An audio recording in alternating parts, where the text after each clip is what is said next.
जय हिंद दोस्तों। तो यहाँ पर मैं आपके लिए लेकर के आ गया हूँ best 200 O level MCQs for UPPCL assistant accountant exam 2021 का पार्ट सेकंड। ठीक है ना। तो जो हमारे इस चैनल पर पहली बार आ रहे हैं, जो हमारे इस वीडियो को पहली बार देख रहे हैं, उनसे ये रिक्वेस्ट है कि आप जाकर के प्लीज पार्ट 1 देखो, क्योंकि हम लोगों ने ये एक स्टार्टिंग करी है, ये एक नई हमारा एक इनिशियल है जिसमें कि हम 200 ओ लेवल क्वेश्चंस को कवर अप करेंगे और यही 200 क्वेश्चंस की हम गारंटी लेते हैं कि आपके यूपीपीसीएल के पेपर पर आएंगे। ठीक है ना। और इन्हीं में से वो कवर अप रहेंगे, इन्हीं में से आपके क्वेश्चंस रहेंगे, वो जितने भी क्वेश्चन जो कि यूपीपीसीएल के पेपर पर आने वाले हैं। ठीक है, चलो फिर आज के इस वीडियो को स्टार्ट करते हैं बिना टाइम गवाए हुए। और प्लीज कॉपी पेन लेकर के बैठना, जो इंपॉर्टेंट क्वेश्चन आपको लगे उसको प्लीज अच्छे से नोट डाउन करना। ठीक है ना। चलो अभी अपना जो फर्स्ट क्वेश्चन है वो क्या कह रहा है, which is the part of the computer system that can physically touch, यानी कि यह कंप्यूटर सिस्टम का वह भाग है जिसे भौतिक रूप से स्पर्श किया जा सकता है। ठीक है, यानी कि जो ऑप्शंस है हमारे, उन ऑप्शंस में से हमसे ये पूछा है कि कौन सा ऐसा ऑप्शन है जिससे कि हम फिजिकली टच कर सकते हैं। ठीक है ना, फिजिकली टच उसे किया जा सकता है। तो ऑप्शन क्या क्या है हमारे पास, A software, B hardware, C data या फिर डी ऑपरेटिंग सिस्टम। अब देखो यार, सिंपल सी बात है, जो यहाँ पे देखो जो सॉफ्टवेयर होता है उसको तो हम लोग टच नहीं कर सकते, उसको सिर्फ हम यूज कर सकते हैं। डाटा को भी टच नहीं किया जा सकता, जो डाटा सिस्टम पर है वो डाटा सिस्टम पर ही रहेगा। ऑपरेटिंग सिस्टम को तो कर ही नहीं सकते हैं। तो इसका जो करेक्ट आंसर हो जाएगा वो क्या हो जाएगा, ऑप्शन बी, यानी कि हार्डवेयर। ठीक है ना, यानी हार्डवेयर एक ऐसी चीज, ऐसा पार्ट होता है कंप्यूटर का जिसको कि हम लोग फिजिकली टच और फील दोनों कर सकते हैं। ठीक है, यहां पे सिर्फ टच लिखा है, मान लो पेपर में फील लिखा होगा तो वो भी एकदम वहां पर भी हार्डवेयर ही आंसर होगा। ठीक है, चलो अब नेक्स्ट क्वेश्चन की तरफ चलते हैं, यानी सेकंड क्वेश्चन। सेकंड क्वेश्चन हमसे क्या बोल रहा है, which of these jump statements can skip processing the reminder of the code in its body for a particular iteration. ठीक है, यानी कि इनमें से कौन सा जंप स्टेटमेंट्स किसी विशेष पुनरावृत्ति के लिए अपने शरीर में शेष कोड को संसाधित करना छोड़ सकता है। ठीक है, तो करेक्ट आंसर इसका क्या हो जाएगा, ऑप्शन पहले पढ़ लूं, A return, B break, C continue या फिर D none of the above. तो करेक्ट आंसर इसका होगा सी। ठीक है ना, करेक्ट आंसर इसका क्या हो जाएगा, सी। चलो अब आगे बढ़ते हैं नेक्स्ट क्वेश्चन की तरफ। नेक्स्ट क्वेश्चन क्या है, ओ थर्ड वाला क्वेश्चन तो काफी लंबा है, कोई बात नहीं, आराम से इसको पढ़ते हैं। क्या बोल रहा है हमसे, third question, which of these statement is incorrect, यानी कि इनमें से कौन सा कथन गलत है। ठीक है, देखो सबसे पहले क्वेश्चन को अच्छे से पढ़ा करो, इसमें साफ साफ बोल रहा है which of this statement is incorrect. ठीक है ना, कौन सा कथन जो है वो गलत है।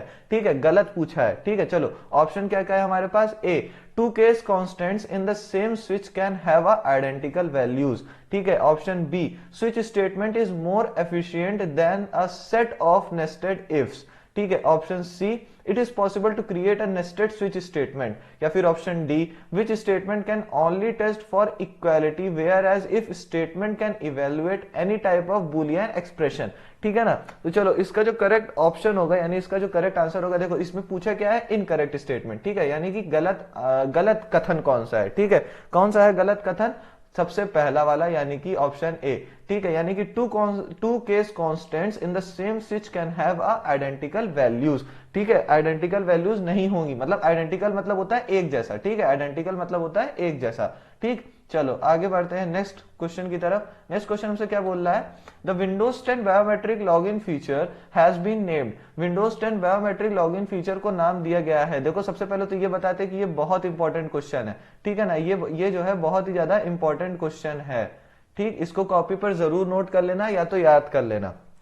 ठीक है, कई जगह मुझे देखने को मिला ये क्वेश्चन। ठीक है, कई जगह कई बार रिपीट हुआ है ये क्वेश्चन यूपीपीसीएल के भी पेपर पर। ठीक है ना, चलो फिलहाल अभी आपको बताता हूं विंडोज 10 का ऐसा, हिंदी में आपको समझा दूं कि विंडोज 10 का ऐसा कौन सा बायोमेट्रिक लॉगिन फीचर है, जो मतलब कौन सा बायोमेट्रिक लॉगिन फीचर है, उसका नाम क्या है। बायोमेट्रिक लॉगिन फीचर मतलब कि आपके मतलब जैसे फिंगरप्रिंट हो गया, या बायोमेट्रिकल लॉक्स ऐसे होते हैं जो कि आपके आईज या किसी ऐसी डीएनए वाली चीज पर डिपेंड करते हैं। ठीक है, अनलॉक करने के लिए या कहीं पर सिक्योरिटी लगाने के लिए। ठीक है, तो ऑप्शंस क्या क्या है हमारे पास, A Windows instant B Windows bio, C Windows padlock या फिर डी विंडोज हेलो। ठीक है, तो करेक्ट आंसर इसका क्या हो जाएगा, इसका करेक्ट आंसर होगा डी यानी कि विंडोज हेलो। ठीक है ना, विंडोज हेलो एक ऐसा फीचर है विंडोज 10 का जिसमें कि हम लोग अपना बायोमेट्रिकल लॉक लगा सकते हैं। बायोमेट्रिकल लॉक इसमें कैसे लगा सकते हैं, जैसे आइरिस स्कैन आजकल चला हुआ है, या फिर किसी भी तरह का फिंगरप्रिंट टच हो गया, वॉइस हो गई, ये सारी चीजें। ठीक है, चलो आगे बढ़ते हैं नेक्स्ट क्वेश्चन की तरफ। फिफ्थ क्वेश्चन हमसे क्या बोल रहा है कि icons are graphical objects that represent the most commonly used applications, यानी कि चिन्ह ग्राफिकल ऑब्जेक्ट है जो सबसे अधिक उपयोग किए जाने वाले अनुप्रयोगों को प्रतिनिधित्व करते हैं। ठीक है, देखो क्वेश्चन को पढ़ने के बाद अगर ना समझ में आए तो पहले ऑप्शंस देख लिया करो। देखो इसमें पहले क्वेश्चन से तो कुछ नहीं समझ में आ रहा था, ऑप्शन देखे तो पता चला कि यार इसमें ट्रू और फॉल्स बताना है। ठीक है, ऑप्शन क्या क्या है, A false, B true, C not be said या फिर D none of the above. देखो नॉट बी सेड का मतलब कि तुम्हें कंफर्म नहीं है कि ये फॉल्स है कि ट्रू है। ठीक है ना, चलो अब इसका जो करेक्ट आंसर होगा, इसका करेक्ट आंसर क्या हो जाएगा, ट्रू। ठीक है, करेक्ट आंसर क्या हो जाएगा, ट्रू। मतलब कि जो आइकन्स होते हैं वो एक ग्राफिकल ऑब्जेक्ट्स होते हैं जो कि एप्लीकेशंस को दिखाते हैं, एप्लीकेशंस को रिप्रेजेंट करते हैं। ठीक है, आइकन्स मतलब जैसे सिंबल जो होता है, जैसे व्हाट्सएप का सिंबल है ना, एक फोन टाइप का वो सिंबल है, टेलीग्राम का सिंबल है वो पेपर वाला जो एरोप्लेन होता है, इस तरह का। ठीक है, चलो फिर आगे बढ़ते हैं। सिक्स्थ क्वेश्चन हमसे क्या बोल रहा है, शिफ्ट प्लस डेल की इन विंडोज इज यूज्ड टू, यानी कि विंडोज में शिफ्ट प्लस डेल की का प्रयोग किया जाता है। अब हमसे ये पूछ रहा है कि जो विंडोज होता है उसमें शिफ्ट प्लस डेल की का यूज हम लोग क्यों करते हैं, मतलब उसका क्या यूज होता है, जो शॉर्टकट की है इसका क्या मतलब होता है। ठीक है, ऑप्शन क्या क्या है हमारे पास, ए to copy the selected items, B to delete the selected item permanently without sending it to the recycle bin, C to create shortcut of the selected item या फिर D all of the above। ठीक है, चलो इसका मतलब समझते हैं। To copy the selected item मतलब शिफ्ट प्लस डेल की से हम लोग जिस चीज को सिलेक्ट करे हुए हैं उसको कॉपी कर देगा, या फिर बी जो सिलेक्ट की हुई चीज है उसको परमानेंटली डिलीट कर देगा बिना रिसाइकल बिन में रिमूव किए हुए, बिना रिसाइकल बिन में मूव किए हुए कह सकते हैं। ठीक है, मतलब कि जैसे आप लोग जानते हो ना, किसी भी चीज को अगर हम लोग डिलीट करते हैं तो वो रिसाइकल बिन में चली जाती है। ठीक है, ऑप्शन सी क्या कह रहा है, to create shortcut of the selected item, हम किसी भी चीज का शॉर्टकट बना सकते हैं यहां पर। ठीक है, तो फिर और लास्ट ऑप्शन क्या है, ऑल ऑफ द अबव। ठीक, तो आप पहले सबसे ये बता दो कि आप अपने से बताओ, अगर आप सिस्टम चलाए हुए हो तो आप पहले अपने से कमेंट करके ये बताओ कि इसका करेक्ट आंसर क्या होगा। बिना अभी मैं ऑप्शन नहीं बताया हूं, मेरे ऑप्शन बताने से पहले ही आप कमेंट करके ये बताइए जल्दी से कि इसका करेक्ट आंसर क्या होगा। ठीक है, तो करेक्ट आंसर इसका मैं अब बताता हूं करेक्ट आंसर इसका क्या होगा। इसका करेक्ट आंसर हो जाएगा बी। ठीक है, करेक्ट आंसर क्या हो जाएगा, बी, यानी कि शिफ्ट प्लस डेल की से अगर हम लोग कुछ सिलेक्ट किए हुए हैं, किसी भी चीज को, किसी भी फाइल को या किसी भी फोल्डर को, अगर हमने उसे सिलेक्ट कर रखा है और हम चाहते हैं कि उसको मतलब उसको हमने शिफ्ट प्लस डेल कर दिया, यानी कि शिफ्ट के साथ साथ डिलीट की प्रेस कर दी, तो क्या होगा, वो जो सिलेक्टेड आइटम है वो परमानेंटली डिलीट हो जाएगा बिना रिसाइकल बिन में मूव हुए हुए। ठीक है ना, वो रिसाइकल बिन में नहीं जाएगा, परमानेंटली वो डिलीट हो जाएगा। ठीक है, चलो अब आगे बढ़ते हैं नेक्स्ट क्वेश्चन की तरफ। नेक्स्ट क्वेश्चन क्या बोल रहा है, to contact people using internet most often use there, यानी कि हिंदी में क्या बोल रहा है सेवेंथ क्वेश्चन, इंटरनेट का उपयोग करने वाले लोगों से संपर्क करने के लिए आप अक्सर वहां उपयोग करते हैं। अब हमसे यहां ये पूछ रहा है कि अगर हमें उन लोगों से कांटेक्ट करना है जो कि इंटरनेट यूज करते हैं, ठीक है, तो वहां पर हम लोग ज्यादातर, मोस्ट ऑफन यानी कि ज्यादातर, हम लोग अक्सर, यहां पर लिखा हुआ है अक्सर, देखो ये लिखा है ना अक्सर, अक्सर वही मतलब मोस्ट ऑफन, तो यहां पर मोस्ट ऑफन हम लोग किस चीज का यूज करते हैं, हमसे ये पूछ रहा है। ठीक है, ऑप्शन क्या क्या है हमारे पास, A email address, B domain name, या फिर C both A and B, या फिर D none of the above. ठीक है, तो करेक्ट आंसर इसका क्या होगा, जिस मतलब हम लोग ज्यादातर किस चीज का यूज करते हैं, वो होगा ईमेल एड्रेस। ठीक है ना, क्या होगा करेक्ट आंसर, ईमेल एड्रेस। और डोमेन नेम जो है वो ईमेल एड्रेस का ही पार्ट होता है। ठीक है, डोमेन नेम ईमेल एड्रेस जो होता है उसी का पार्ट होता है। ठीक है, चलो फिर आगे बढ़ते हैं अपने नेक्स्ट क्वेश्चन की तरफ। एट्थ क्वेश्चन क्या बोल रहा है, e governance is an application that transform. ठीक है, यानी कि ई गवर्नेंस एक ऐसा एप्लीकेशन है जो बदल देता है। अब ई गवर्नेंस जो एप्लीकेशन है उसके बारे में हमसे पूछता है क्या है कि ई गवर्नेंस क्या है जो किस चीज में बदलता है, क्या बदलता है, ठीक है। ए एफिशिएंसी, बी ट्रांसपेरेंसी, सी अकाउंटेबिलिटी या फिर D all of the above, ठीक है। तो ई गवर्नेंस जो ऐप है वो किस चीज के लिए यूज होता है, क्या बदल देता है, ए एफिशिएंसी, बी ट्रांसपेरेंसी, सी अकाउंटेबिलिटी या फिर D all of the above. तो करेक्ट आंसर इसका जो हो जाएगा वो होगा D all of the above, यानी कि वो एफिशिएंसी भी है, एफिशिएंसी भी बदलता है, अकाउंटेबिलिटी भी बदलता है और ट्रांसपेरेंसी को भी बदलता है, ठीक है। चलो अब आगे बढ़ते हैं नेक्स्ट क्वेश्चन की तरफ। WordPress can be called as, यानी कि वर्डप्रेस को कहा जाता है, ठीक। अच्छा, वर्डप्रेस को और किस नाम से जानते हैं ये यहां पर पूछ रहा है। वर्डप्रेस को और क्या कहा जा सकता है, A static website, B content managed website, C ecommerce websites या फिर D all of the above, ठीक है। चलो अब क्या होगा इसका करेक्ट आंसर, यानी कि वर्डप्रेस को और क्या कह सकते हैं हम, ठीक है। ऑप्शन क्या क्या है पढ़ा मैंने, static website, content managed websites, e commerce websites या फिर D all of the above.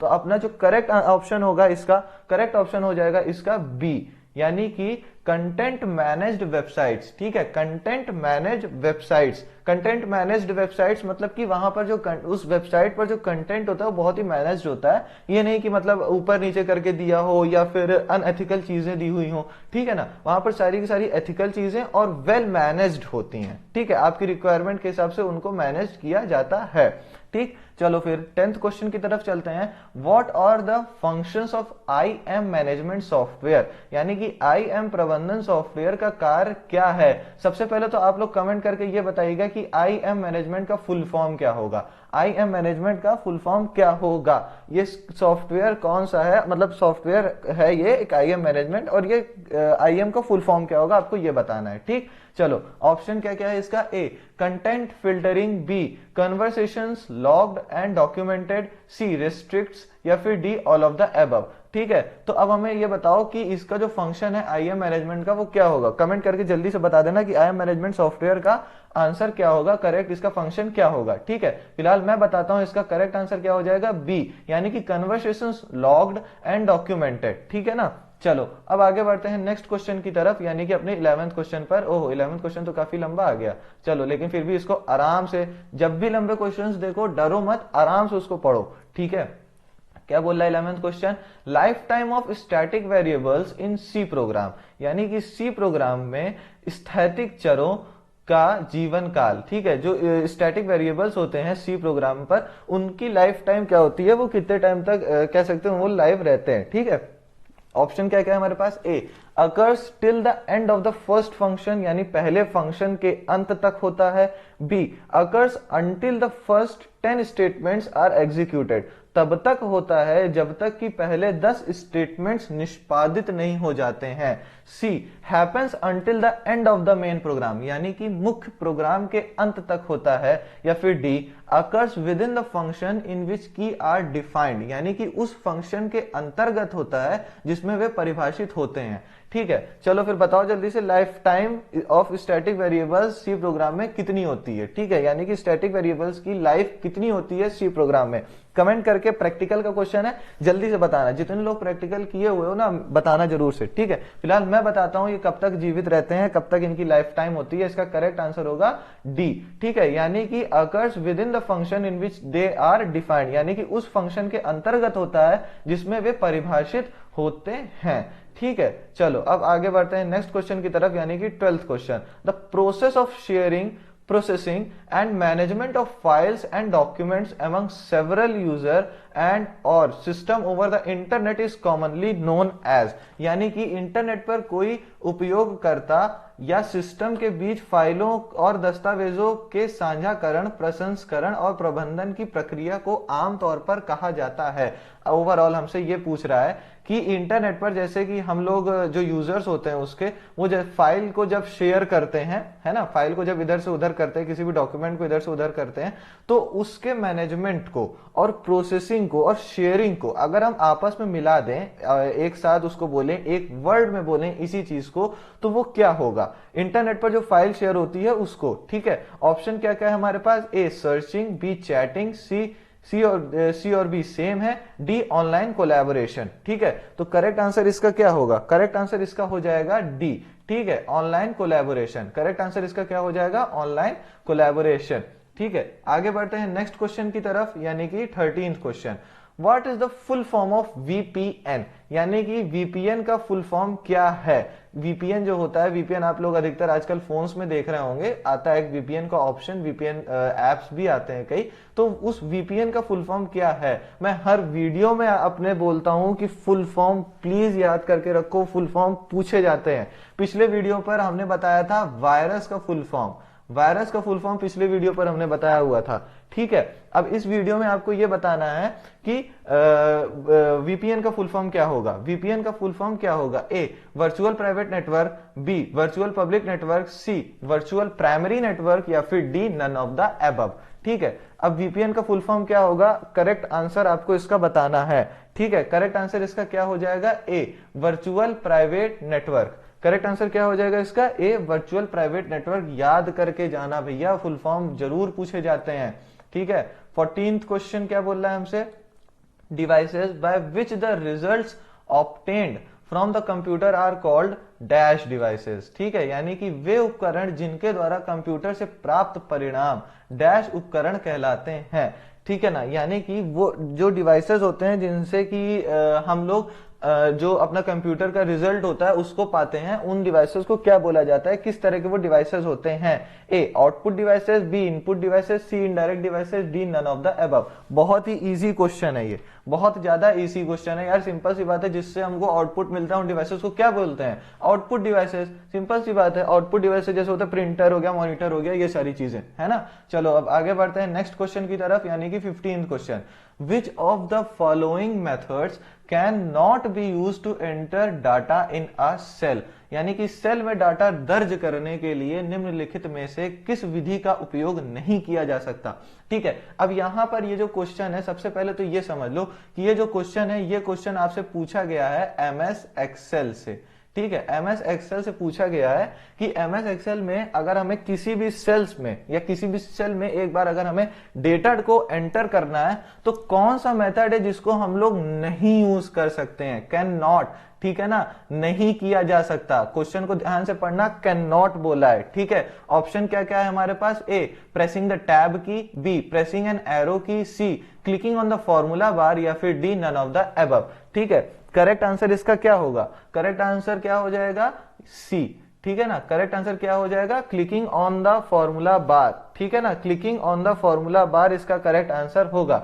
यानी कि फॉर्मूला बार पर अगर हम लोग क्लिक कर देंगे तो उस पर जो है हम लोग जो ऑप्शन, जो भी हमें डेटा को एंटर करना है वो हम लोग एंटर नहीं कर सकते, ठीक है, एक्सेल में। अब क्या है 16th question, by which line do spelling mistakes appear, यानी कि वर्तनी की अशुद्धियों किस रेखा से प्रकट होती हैं, ठीक है ना। यानी कि जैसे अगर मैं आपको बताऊं प्रैक्टिकल इसका एग्जांपल, तो जब भी हम लोग एमएस वर्ड ओपन करते हैं और एमएस वर्ड ओपन करके कोई भी डॉक्यूमेंट बनाते हैं, मान लेते हैं हमने कुछ भी लिखा, हमने जैसे अगर वर्ड ही लिखा WORD, एक वर्ड, एक स्पेलिंग ऐसे लिख दी WORD और इसका गलती से ई लग गया, ठीक है, तो ये क्या हो गया, एक रॉन्ग वर्ड हो गया, ये क्या हो गया, एक रॉन्ग वर्ड हो गया। तो अब हमसे ये पूछ रहा है कि एमएस वर्ड पर हमें जो ये रॉन्ग वर्ड होता है ये कैसे डिनोट करके दिखाता है एमएस वर्ड, ठीक है, कैसे दिखाता है। ऑप्शन क्या क्या है, A red wavy line, B blue wavy line, C green wavy line, या फिर D none of the above, ठीक है।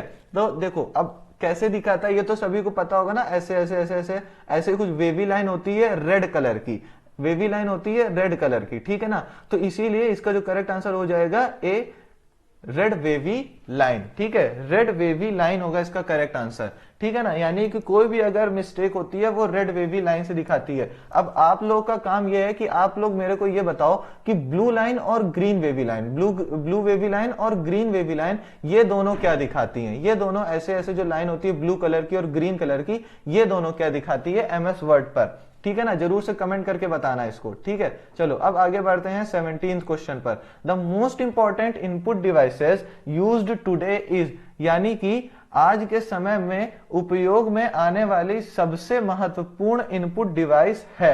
यानी कि देखो आज का टाइम पर ऐसी कौन सी मोस्ट इंपॉर्टेंट डिवाइस है जिसको कि हम लोग input as a input purpose use करते हैं, कौन सी ऐसी डिवाइस है जिसको कि हम लोग इनपुट पर्पस से यूज करते हैं, मोस्ट इंपॉर्टेंट, बहुत ही ज्यादा, ठीक है। ऑप्शन क्या क्या है, ए सीपीयू, बी मदरबोर्ड, सी सिस्टम यूनिट, या फिर डी कीबोर्ड, ठीक है। तो करेक्ट आंसर इसका क्या हो जाएगा, करेक्ट आंसर क्या होगा, करेक्ट आंसर कोई बताओ जल्दी से, कमेंट करके जल्दी से बताना। ये होगा डी, कीबोर्ड। ठीक है ना, कीबोर्ड, यानी कि सबसे ज्यादा किसका यूज होता है, कीबोर्ड का। जैसे कि अगर माउस ना भी हो तो भी हम लोग एक बार को टैब की मदद से या फिर एंटर की मदद से ऊपर नीचे भी कर सकते हैं, लेकिन अगर कीबोर्ड नहीं होगा तो हम लोग का बहुत काम रुक जाएगा। ठीक है ना। अब आगे बढ़ते हैं नेक्स्ट क्वेश्चन की तरफ, यानी कि 18th क्वेश्चन। 18th क्वेश्चन क्या बोल रहा है कि when was the term social networking first used, यानी कि सोशल नेटवर्किंग शब्द का पहली बार प्रयोग कब किया गया था।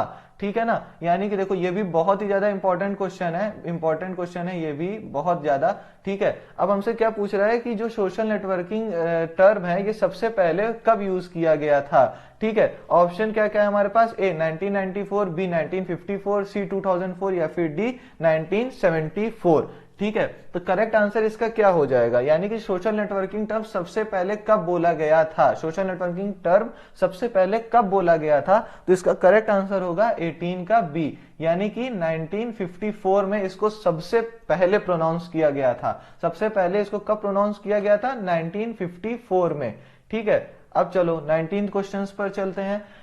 इन MS PowerPoint which command brings you to the first slide in the presentation, यानी कि एमएस पावर पॉइंट में कौन सा कमांड आपको प्रेजेंटेशन में पहले स्लाइड पर ले जाता है। यानी कि अगर हमें प्रेजेंटेशन की पहली स्लाइड पर जानी हो, ठीक है ना, डायरेक्ट अगर हमें प्रेजेंटेशन में देखो कई पेजेस होते हैं ना, तो अगर हमें डायरेक्ट फर्स्ट पेज पर जाना हो तो कौन सा शॉर्टकट की कह सकते हैं या कौन सा कमांड हम यूज करेंगे। ठीक है, कौन सा कमांड हम लोग यूज करेंगे। ऑप्शन क्या क्या है, A page up, B next slide button, C control plus end या फिर डी कंट्रोल प्लस होम। ठीक है, तो करेक्ट आंसर इसका क्या हो जाएगा, डी कंट्रोल प्लस होम। ठीक है, अगर हम कंट्रोल प्लस होम को प्रेस कर देते हैं तो डायरेक्ट हम कहां चले जाएंगे, फर्स्ट स्लाइड पर प्रेजेंटेशन की, लेकिन कहां पर, सिर्फ और सिर्फ एमएस पावर पॉइंट पर, है ना, एमएस पावर पॉइंट पर हम चले जाएंगे। ठीक है, फर्स्ट स्लाइड पर, एकदम फर्स्ट स्लाइड पर चले जाएंगे, चाहे जितनी स्लाइड्स हो। चलो आज का लास्ट क्वेश्चन अपना क्या है, ए